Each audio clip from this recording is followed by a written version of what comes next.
The humans are expanding too quickly, Vaxx Trill announced to the Galactic High Council, tapping his upper appendages nervously against the crystalline podium. And more importantly, they're being far too nice about it. The council chamber erupted in laughter, the sound echoing off the vaulted ceiling like 1,000 wind chimes in a hurricane. Several council members nearly fell from their hover seats, their various appendages clutching at their respiratory organs in mirth. Too nice council leader Zen Voss wheezed, his scaled skin shifting from its usual dignified purple to an undignified shade of orange. That's your grave concern about these Deathworlders?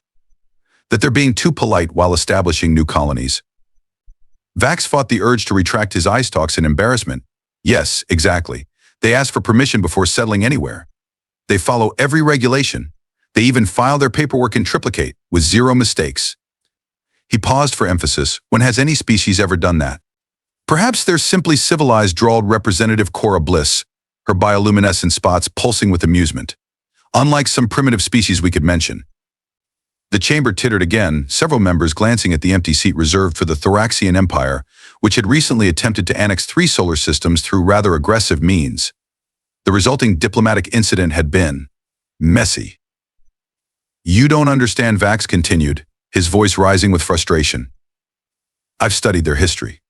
These humans, they come from a planet with 60% water coverage, yet they built boats that could sink other boats from beyond visual range. They developed powered flight, and within 70 years, they weren't just flying in their atmosphere. They were landing on their moon. Your point being, Zen Voss asked, examining his perfectly manicured claws. My point is that everything they do has a purpose. They don't just develop technologies for immediate needs. They plan ahead. They adapt. They Vaxx shuddered. They innovate. Oh, please, snorted Council Member Dax Prell, his nose tubes flaring. They're barely Category 3 on the technological scale. Their fastest ships can only manage, what, 15 light years per day? My transport pod goes faster than that. Vaxx slammed all 4 hands onto the podium. That we know of. Has anyone actually seen their military vessels? Their supposed warships are just converted cargo haulers. Who does that? A species that can't afford better ships, Cora Bliss suggested, causing another wave of laughter. Or Vaxx said quietly. A species that's hiding something. The chamber grew silent, but only for a moment before Zen Voss waved a dismissive hand. Enough of these paranoid fantasies. The humans are expanding, yes, but they're doing so legally and peacefully. They trade fairly, they respect our laws, and they haven't caused a single diplomatic incident since joining the galactic community. I fail to see the problem. The problem, Vaxx muttered, is that no species has ever been this agreeable without an ulterior motive. Nobody is this nice unless they're hiding something very, very not nice. Motion to conclude this wasteful discussion, Dax Prell called out, his nose tubes now a bored shade of gray. Seconded, Cora Bliss chimed in. Motion carried, Zen Voss declared, barely stifling another laugh. Now, shall we move on to actual problems? I believe the Thoraxians have submitted another petition for reinstatement. Vaxx Trill gathered his notes and slunk back to his seat, all 4 arms crossed in frustration. As the council droned on about lesser matters, he couldn't shake the feeling that they were all missing something obvious. Something important. Target acquired. Admiral Kazzik announced the weapons officer, her sensory tentacles rippling with excitement. The human vessel is maintaining its current course. They appear to be conducting geological surveys. Admiral Ren Kazzik lounged in his command chair aboard the GSV Inevitable Victory, his mandibles clicking together in what his crew had learned to recognize as a smirk. Geological surveys. In an asteroid belt, right on the edge of council space. How convenient. The bridge crew shared knowing looks. Everyone had heard about Council Member Vaxx Trill's ridiculous warnings about the humans. But Admiral Kazzik had a different theory. The humans weren't hiding their strength. They were simply weak and getting too bold. Send them the standard warning, Kazzik ordered, scratching at his carapace. Let's see how these supposedly peaceful humans react to a proper show of force. The communications officer cleared her throat sacs. Sir, they're responding. With an apology? They say they'll be happy to move their survey to a different sector. They just need 20 minutes to secure their equipment. 15 warning shots across their bow, Kazzik commanded. Let's make this interesting. The weapons officer hesitated. Sir, that's against council protocols for civilian vessels. Those protocols, Kazzik said slowly, rising from his chair, assume the civilian vessels are actually civilian. Fire the shots. Streams of plasma lance through space, deliberately missing the human ship by mere kilometers. The human vessel, designated as RSS Brooks, remains stationary. Another message from the humans, sir, the communications officer reported. they say, and I quote, "We strongly advise against further aggressive actions." This is a civilian research vessel operating under Council permits as 779 and B446. Any hostile activities will result in, sir, they just say will result in consequences. Kazzik laughed, the sound echoing across the bridge. Consequences? From a survey ship? 5 more shots? Closer this time? Let's see these consequences. The plasma bolts fired again, but this time something unexpected happened. 3 of the shots seemed to hit an invisible barrier, dissipating harmlessly several kilometers from the brooks. "Impossible," the weapons officer exclaimed. "They have military-grade shields on a survey ship." "Sir," the sensor operator interrupted, her voice quavering. "I'm detecting energy signatures, many energy signatures. They're coming from the asteroids." Kazzik leaned forward. "What do you mean, coming from the asteroids?" "The asteroids are moving, sir. They're not asteroids at all. They're, stars above." The sensor display lit up like a festival night as dozens of objects shed their rocky camouflage, revealing sleek, dark vessels that had been hiding in plain sight throughout the asteroid belt. "Message from the RSS Brooks," the communications officer whispered. "It says you were warned. Please power down your weapons and prepare to receive Ambassador Chen." "This is ridiculous," Kazzik sputtered. "They can't possibly." A new ship appeared, seemingly from nowhere, directly above the inevitable victory. It was massive, elegant, and bristling with weapons unlike anything in Kazzik's considerable experience. "Final message from the humans," the communications officer said. It reads, "Admiral Kazzik, your actions today have violated 7 different Council protocols regarding civilian vessel engagement. As per Galactic Law, Section 47B, we are hereby placing you under arrest. Please do not resist. We'd hate to stop being nice." The bridge fell silent, except for the soft pinging of sensors showing more and more human ships appearing throughout the sector. "Sir," the weapons officer asked nervously. "Your orders." Admiral Kazzik slumped in his chair, his mandibles hanging slack as the realization hit him. Council Member Vaxx Trill hadn't been paranoid enough. "Powered down weapons," he mumbled. "All of them." As the arrest procedures began, Kazzik noticed something that would haunt him for years to come. The human ships, these hidden vessels of war, each bore names in small, neat lettering along their hulls. But they weren't named after victories or battles or great warriors. They were named after scientists, researchers, doctors. The massive ship above them bore the name RSS Marie Curie. They hadn't been hiding their military among civilian ships, Kazzik realized. They'd been disguising their warships as research vessels all along. And the Council had just given them permission to put them everywhere. The emergency council session following the Kazzik incident, as it was now being called, had drawn representatives from every major species in the galaxy. Vaxx Trill noticed that the human trade representative, Mila Bright, sat calmly in the visitors' gallery, sipping something from an earth beverage called coffee. She hadn't stopped smiling since she arrived. "This is an outrage," Zen Voss thundered from his podium. "Hidden warships? Cloaked military installations? The humans have been deceiving us." Mila Bright raised her hand politely, waiting to be acknowledged like a student in a classroom. The gesture made Vax's spine tingle with unease. "The floor recognizes Trade Representative Bright," Zen Voss said through clenched teeth. "Thank you, Council Leader." Mila stood, still holding her coffee. "I would like to point out that we haven't deceived anyone. Every ship in our fleet is properly registered. Every installation is documented. We simply listed them as multi-purpose research vessels and facilities, which they are." "Multi-purpose," Bliss scoffed. "They're warships. They're research vessels capable of defending themselves," Mila corrected. "Just like every human construction. Did none of you ever wonder why our civilian ships have military-grade armor? Why our research stations all have point defense systems?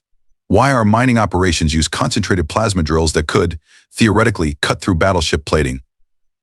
The council chamber grew very quiet. "We come from a death world," Mila continued pleasantly. "We don't build anything that can't defend itself. It's simply not in our nature. We filed all the proper paperwork. We followed every regulation. We even highlighted the defensive capabilities in Appendix C of every submission. Not our fault nobody reads the appendices." Vaxx frantically pulled up human construction permits from the past 5 years. There, in Appendix C of every single document, were detailed specifications of defensive and offensive capabilities, labeled clearly as multi-purpose features for research protection and data acquisition. "This is semantics," Zen Voss shouted. "Wordplay." "No," Mila said, taking another sip of coffee. "This is diplomacy.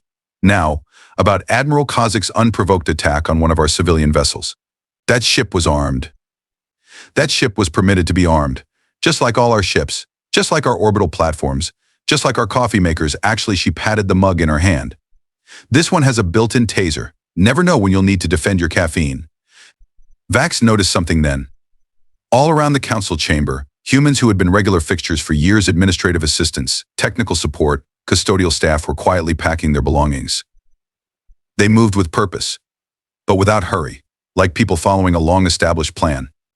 "This is your final warning," Mila said, her smile never wavering. "Respect our sovereignty, honor our treaties, and we'll continue being the nice, peaceful humans everyone seems to think we are. Threaten our people again." She shrugged. "Well, we've got research vessels everywhere. It would be a shame if they had to conduct live fire experiments." As she turned to leave, Vaxx caught a glimpse of her personal datapad. The screen showed a countdown timer with just under 48 hours remaining. Below it was a single-phrase operation enough nice. Oh, and Council Leader Mila paused at the door. "You might want to read Appendix C of the trade agreement you signed last week, particularly the section about mutual defense obligations. It's fascinating reading." The door hissed shut behind her, leaving the Council in stunned silence. Outside, Vaxx could see human ships calmly and politely taking up strategic positions around the Council station. They were still being nice about it. For now, the Council's Strategic Command Center had never been this crowded. Representatives from every major species huddled around the massive holographic display, watching as their understanding of galactic power structures crumbled in real time. "Report," Zen Voss demanded, his scales now an alarming shade of white. The strategic officer, a Quantian named Pel Rax with advanced threat assessment capabilities, kept all 6 eyes fixed on the display. Simultaneous appearances of human vessels by the void, they're everywhere. Mineral processing stations, research outposts, deep space survey sites, they're all transforming. Vaxx Trill watched in fascination as seemingly innocent human installations across Council space shed their peaceful facades. Mining platforms revealed gun ports. Research stations launched squadrons of sleek fighters. Even their waste processing facilities bristled with weapons that had been disguised as atmospheric processors. "How many ships?" Cora Bliss whispered. "That's the problem," Pel Rax replied, manipulating the display with practiced tentacles. "We can't get an accurate count because they keep appearing. Remember that human pizza delivery service that set up shop in the Centauri sector last year?" Everyone nodded. The Council had mocked the humans for bringing their fast food into space. "Those weren't delivery ships," Pel continued. "They were carriers. Military carriers disguised as food delivery vessels. They've been positioning their fleet for months, hiding in plain sight. That slogan of theirs, delivery in 30 minutes or less, that wasn't about pizza. It was their response time guarantee." A new alert flashed across the display. In the Orion sector, a human agricultural station had just transformed into what appeared to be a battleship. Its massive hull bore the name RSS Norman Borlaug.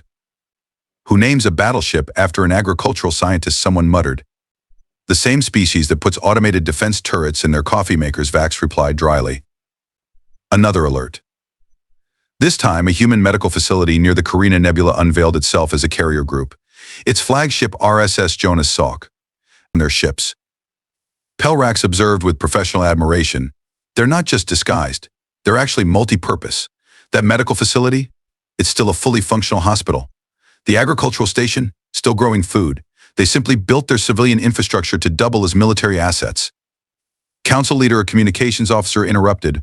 "We're receiving transmissions from all human vessels and installations. They're all sending the same message." "Put it through," Zen Voss ordered, trying to maintain some semblance of dignity. The message was text only as per Appendix C, Section 47 of the Galactic Trade Agreement. "We are conducting a comprehensive systems test of our research and defense capabilities. Please note that all facilities are operating within previously disclosed parameters. Have a nice day." "They're not even trying to hide their sarcasm anymore," Cora Bliss noted. The display continued to light up as more human ships revealed themselves. A water treatment facility transformed into a destroyer squad. A communications relay unfurled into a battle station. Even their restaurant franchises were launching fighters. Sir Pel Rax said quietly, "Preliminary analysis suggests their fleet strength exceeds our previous estimates by approximately 8,000%. 8,000, Zen Voss choked. "Yes, sir. And we still can't scan their ships effectively. Something about their hull design. It's like they engineered them specifically to confuse our sensors, which, given everything else, they probably did." A new signal caught their attention. At the edge of Council space, a massive ship had just appeared. Unlike the others, this one made no attempt to hide its nature. Its hull gleamed with a dark, predatory grace, and its name was clearly visible: RSS Hawking. That Pelrax breathed is not a research vessel. No, Vaxx agreed. That's what their ships look like when they're not pretending to be nice. The RSS Hawking moved with impossible speed, covering light years in seconds. Its wake seemed to bend space itself, and its energy signature was unlike anything their sensors had ever recorded. Message from the Hawking, the communications officer announced. This time, the message was accompanied by an image, the same coffee mug Mila Bright had been drinking from in the council chamber. The text read, "We told you our coffee makers had defensive capabilities. Would you like to see what our actual weapons can do? We'd be happy to demonstrate. We filled out all the proper forms for a weapons test." The council chamber erupted into chaos as representatives began shouting over each other. But Vaxx Trill just stood there watching the display, understanding finally dawning. The humans hadn't been hiding their strength. They'd been documenting it, filing it away in appendices and footnotes, building it into every piece of infrastructure they'd placed in council space. They hadn't been sneaky. The council's data analysis chamber hummed with activity as Pelrax connected his neural interface to the mainframe. Vaxx Trill and a shaken Zen Voss watched as decades of human documentation flashed across the screens. "Look at this," Pelrax said, his tentacles trembling. "Their first contact package, the one they submitted 20 years ago, page 2394, subsection 47B. The document appeared on the main screen. Under a seemingly mundane paragraph about human architectural practices was a simple note: all human constructions maintain defensive capabilities proportional to their strategic value, ranging from personal defense systems to full military-grade armaments. They told us," Vaxx whispered. "They told us everything." "There's more," Pelrax continued, bringing up another document. "Their educational exchange program. The one where they send human teachers to our universities." The image shifted to show a class roster. Every human instructor had taught courses in seemingly harmless subjects, but the course descriptions: advanced theoretical physics including practical applications in faster-than-light travel and weapons development, basic chemistry with notes on antimatter containment, elementary biology featuring sections on rapid healing and combat medicine. Pelrax read aloud. "They weren't just teaching. They were assessing our technological capabilities." Zen Voss slumped in his hover chair. "What about their ship, the Hawking? The one that bent space?" "Already documented," Pelrax replied, pulling up yet another file. "Remember that human physics symposium last year? The one everyone thought was boring?" Their keynote speech was titled "The Practical Applications of Gravity Manipulation in Civilian Transport." That wasn't a theoretical discussion, Vaxx realized. That was a product announcement. New data poured across the screens. Human patents, research papers, technical specifications. All publicly filed, all completely overlooked. "Sir," Pelrax said, his voice dropping to a whisper, "I found their military budget." "The one showing they spent barely anything on defense?" Zen Voss asked. "No, sir. The real one. It was filed under Parks and Recreation. They categorized their entire military as a public works project." Pelrax paused. "They called it community defense and entertainment." The budget appeared on screen. The numbers were staggering. The humans hadn't been spending their resources on civilian infrastructure instead of military development. They'd been spending it on both. Simultaneously. For the same projects. "That coffee maker in the council chamber," Vaxx said suddenly. "The one with the built-in taser. Check its product registration." Pelrax quickly pulled up the file. The product description read: multi-purpose beverage preparation and security device, capable of producing 12 cups of premium coffee or disabling multiple attackers. Part of the standard human defense integration protocol. Note: also makes excellent espresso. "They weaponized everything," Zen Voss muttered. "Not because they had to, but because they could. Because to them it was just efficient." No, Vaxx corrected. They weaponized everything because they never saw a difference between civilian and military technology. They just saw tools, and tools should be able to protect themselves. A final document appeared on the screen. The humans' original application to join the Galactic Council. On the very first page, in clear text that no one had truly understood until now, was their species' motto: humans building a better, safer galaxy. Whether you like it or not. The three council members stared at the motto in silence, finally understanding why humans had always been so polite, so careful, so nice. They hadn't been hiding their strength. They'd been trying not to use it. The emergency council session began exactly on schedule. Because humans, even when revealing their military supremacy, apparently still respected proper meeting protocols. Ambassador Alexandra Chen strode into the chamber wearing what appeared to be a simple diplomatic suit. Vaxx noticed that unlike previous human representatives who carried datapads, she wore sleek glasses that probably contained more computing power than the entire council chamber. "Thank you for convening this session," Chen said pleasantly, taking her place at the speaker's podium.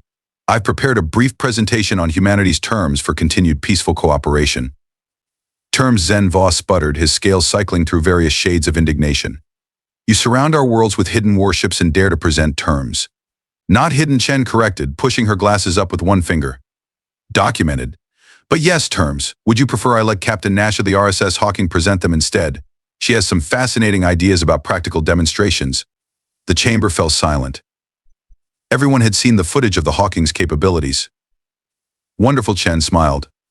"First term, the Council will acknowledge that all human vessels and installations are, as previously documented, multi-purpose research and defense platforms. We worked very hard on the paperwork." Vaxx noticed she emphasized the word defense. "Second, all trade agreements remain in force, including the mutual defense clauses that you apparently didn't read. We're particularly fond of Section 89C, regarding the Council's obligation to support member species during times of crisis." "You're blackmailing us with our own laws," Cora Bliss demanded. "Not at all," Chen replied. "We're simply expecting you to honor your agreements, like nice people do." She waved her hand, and holographic displays appeared around the chamber, showing human installations throughout council space. Third, these facilities will continue their civilian operations, medical care, research, agriculture, even pizza delivery. Their defensive capabilities will remain active but unused, unless she paused meaningfully. Unless Zen Voss prompted, trying to maintain some dignity. Unless someone else decides to stop being nice first. Chen's smile never wavered. "We're happy to keep pretending our battleships are research vessels. We're comfortable maintaining the polite fiction that our defense platforms are just very well-armed weather stations. We'll even keep filing everything in appendices that nobody reads." She turned slowly, making eye contact with each council member. "But if anyone else attempts what Admiral Kazzik tried..." While she gestured to her glasses and new holograms appeared, showing human ships transforming from civilian vessels to their military configurations. "We would be forced to conduct a comprehensive series of live-fire experiments. The paperwork is already filed. You planned this all along," Vaxx realized. "From the moment you joined the council." "Actually, we hoped it would never come to this," Chen admitted. "We genuinely prefer being nice. It's so much more efficient than conflict. Did you know maintaining a hostile military presence costs 43% more than maintaining a multi-purpose defensive research fleet? We ran the numbers. They're in Appendix G of our quarterly budget report."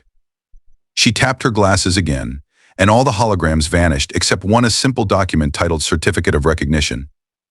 "Final term, the Council formally recognizes that being nice is not the same as being weak. Sign this, and we can all go back to pretending our coffee makers aren't secretly weapon platforms." Zen Voss stared at the document, then at the human ambassador. "And if we refuse, then Captain Nash gets to test some theories about spatial manipulation that she's very excited about. She already submitted the research proposal, Standard Form 27B, approved last week. That's the wonderful thing about bureaucracy, there's always a proper form for everything." The council chamber erupted in hurried discussions. Vaxx watched as his fellow members slowly came to terms with their new reality, one where the humans had built an unstoppable military force while simultaneously creating the galaxy's most comprehensive healthcare system. Ambassador Chen, Vaxx asked quietly. "Why show your hand now? Why not stay nice?" Chen's smile finally changed, becoming something older and sadder. "Because sometimes, Counselor Vaxx, the nice ones have to remind everyone why being nice was a choice in the first place." The certificate of recognition was signed within the hour. Humanity's coffee makers remained armed. And the galaxy learned a valuable lesson about reading the fine print. 6 months after the Kazzik incident, Vaxx Trill sat in his favorite observation lounge on the council station, sharing a cup of coffee with Ambassador Chen. The beverage came from a human-designed machine that, according to its product registration, could either brew a perfect latte or repel a small invasion force. "You know what the funniest part is," Vaxx said, watching a human medical ship serenely glide past the window. "Nobody even tries to attack human vessels anymore. Not since everyone discovered your pizza delivery ships carry antimatter torpedoes." "Defensive antimatter torpedoes," Chen corrected with a smile. "For research purposes only." The galaxy had changed in subtle but profound ways. The Thoraxians had suddenly discovered a deep respect for diplomatic solutions. The Quantum Syndicate had quietly abandoned several expansion plans. Even the notoriously aggressive Swarm Collective had developed an unexpected interest in proper paperwork. "We received the latest human trade proposal today," Vaxx mentioned, trying to sound casual.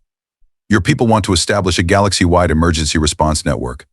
Something about providing rapid humanitarian aid to any crisis zone within 24 hours. Let me guess, Chen replied, sipping her coffee. Nobody bothered to read Appendix D. The one explaining that all emergency response ships would be equipped with, and I quote, comprehensive disaster prevention and strategic peacekeeping capabilities. Purely for humanitarian purposes, of course. A ship of the new Human Council Joint Fleet passed by the window. Like all human designs, it somehow managed to look both completely harmless and utterly terrifying at the same time. Its hull bore the name RSS Fred Rogers. Who was Fred Rogers? Vaxx asked. The nicest human who ever lived, Chen replied. He taught children to be kind to each other. And you named a battleship after him. Oh, that's not a battleship. It's a diplomatic vessel. The weapons are just backup teaching aids. Vaxx shook his head in amazement. The humans had changed everything without firing a single shot. They'd built the galaxy's most powerful military by pretending it was a research fleet. They'd established strategic control over dozens of sectors through pizza delivery services. And they'd done it all while being unfailingly, meticulously polite. I have to ask, Vaxx said finally. What would have happened if we hadn't signed the recognition agreement? Chen's smile turned mysterious. Did you ever read Appendix Q of our original membership application? The one titled Protocols for Extreme Friendship. No. Good. Let's hope nobody ever has to. Outside, the RSS Fred Rogers continued its patrol. Its weapons hidden behind panels marked emergency hug deployment systems. In the distance, a human pizza delivery ship waited at a nearby station, its antimatter torpedoes quietly armed, its 30-minute delivery guarantee still proudly displayed. The galaxy had learned its lesson. The humans were still nice, and that was exactly what made them so terrifying.